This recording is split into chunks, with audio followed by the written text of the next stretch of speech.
Atalanta. I think they drew at the weekend against Lazio. They're up against Manchester United. United, of course, doing a job on them at Old Trafford after an early scare in that one, of course. Well, now United have to go over to Italy. Atlanta United live on talkSPORT. That's tomorrow from 8 o'clock. If you just tuned in, Nuno Espirito Santo no longer at Tottenham, sacked this morning, is our understanding. Antonio Conte to the rescue, expected in London sooner than later. But still on Manchester United, at the weekend they came down here and of course they faced Tottenham and left with a pretty convincing win. Tottenham were dreadful. United got the win they wanted. And for Ole, well, he spoke about, it's been a tough week, but just to point out, I don't listen to criticism.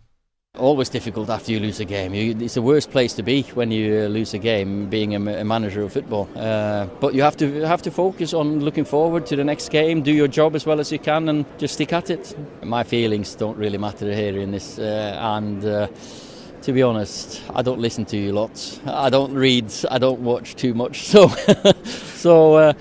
the pressure you put on yourself when you lose a game of football, that's in this job is the worst feeling. Result is important, but the approach and the performance, the way we went about it was the most important thing. Because I think one of the important statements we had to make today is that Man United will always bounce back after a bad dark day.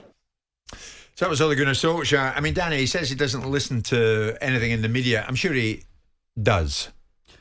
Well, it's hard to avoid us. It's not particularly relevant whether he does or he doesn't. What was relevant was the performance after that disappointing performance last week, and it was good. It was well organised. I predicted that he'd go back to a 5, which was the right thing to do. 3 centre-halves, 2 wing-backs. He actually had Fernandes playing in a deeper role as well, which worked. Shows that he can do it when he wants to do it. The discipline side of his game, defensive side of his midfield game.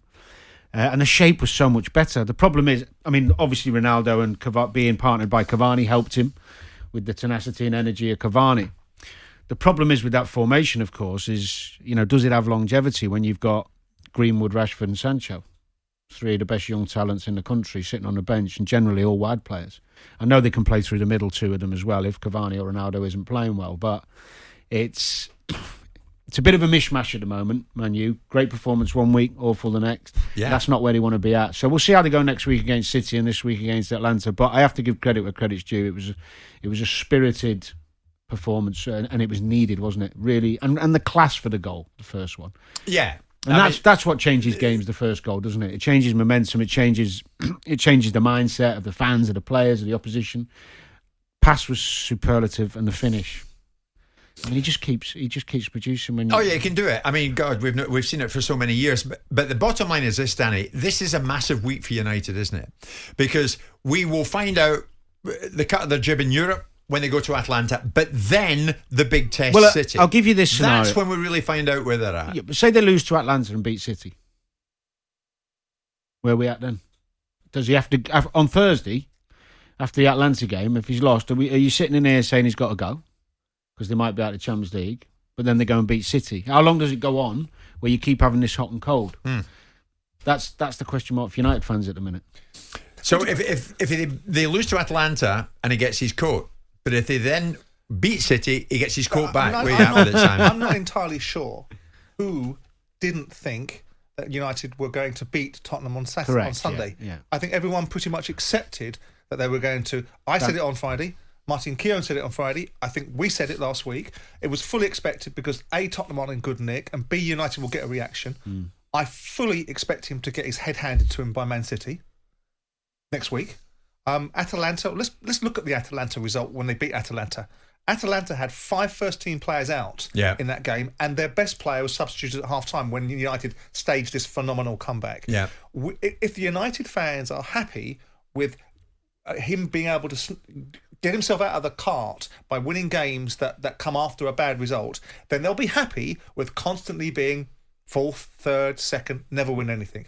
If the blueprint is that Ole Gunnar Solskjær's job somewhere in our near future is to win something, then he can't keep this job in perpetuity because I don't think he's going to win anything for Man United. He's going to produce it. Crying out loud, if you can't produce a decent set of performances with those players you've got, the hell have you got going on? Yeah. But we're talking about him being able to overcome Liverpool. No, we can't overcome Liverpool. If Man City are at it next weekend, they will destroy Manchester United. Well, they'll hang on. They'll play defensively. And They'll bank up against them and be big pragmatic, won't they? The problem for Man U is the good performances aren't being... The good performances are too rare.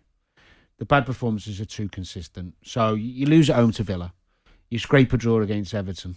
You lose to Liverpool. You lose at Leicester. That's all in a month. Yeah. That's not acceptable at Man U. So, yes, good reaction.